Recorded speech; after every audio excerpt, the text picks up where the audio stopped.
Train journey ಅಂದರೆ ನನಗೆ ತುಂಬ ಇಷ್ಟ ಆಗುತ್ತೆ, ಯಾಕಂದರೆ ನನಗೆ ತುಂಬ ಪೀಸ್ಫುಲ್ ಅಂತ ಅನಿಸುತ್ತೆ. ನಾನು ನೋಡಿರೋ ಎಷ್ಟೋ ರೈಲ್ವೆ ಸ್ಟೇಷನ್ಸಲ್ಲಿ ನನಗೆ ನಮ್ಮ ಕರ್ನಾಟಕ ರೈಲ್ವೆ ಸ್ಟೇಷನ್ಸ್ ಅಂದರೆ ತುಂಬಾ ಇಷ್ಟ ಆಗುತ್ತೆ.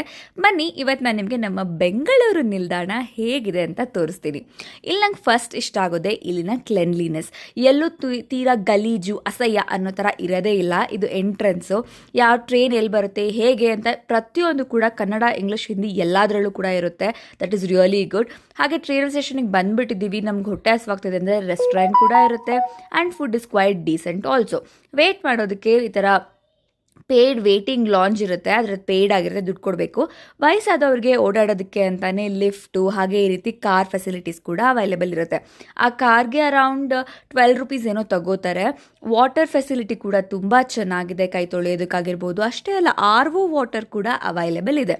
ಇನ್ನು ತಿನ್ನೋದಕ್ಕೆ ಕುಡಿಯೋದಕ್ಕೆ ಅಂತ ಬಂದರೆ ಕಾಫಿ ಹೌಸಸ್ ಆಗಿರ್ಬೋದು, ನಂದಿನಿ ಪಾರ್ಲರ್ ಆಗಿರ್ಬೋದು, ಅವರೇ ನಡೆಸುವಂತಹ ಫುಡ್ ಟ್ರಕ್ಸ್ಗಳು ಕೂಡ ಅವೈಲೇಬಲ್ ಇರುತ್ತೆ. ಅದು ನೀವು ಅಲ್ಲಿಂದ ತೊಗೋಬಹುದು ಅಂತಂದರೂ ಆರಾಮಾಗಿ ತೊಗೋಬೋದು. Food is quite okay, decent actually. So ಈ ವಿಡಿಯೋ ನಿಮ್ಗಿಷ್ಟ ಆಗಿದ್ರೆ ನೀವೇನು ಮಾಡಬೇಕು ಅಂದರೆ ಲೈಕ್ ಮಾಡಿ, ಶೇರ್ ಮಾಡಿ, ಹಾಗೆ ಸಬ್ಸ್ಕ್ರೈಬ್ ಮಾಡೋದನ್ನ ಮರಿಬೇಡಿ. ನಮ್ಮ ಟ್ರೈನ್ ಬಂತು. ಬಾಯ್ ಬಾಯ್.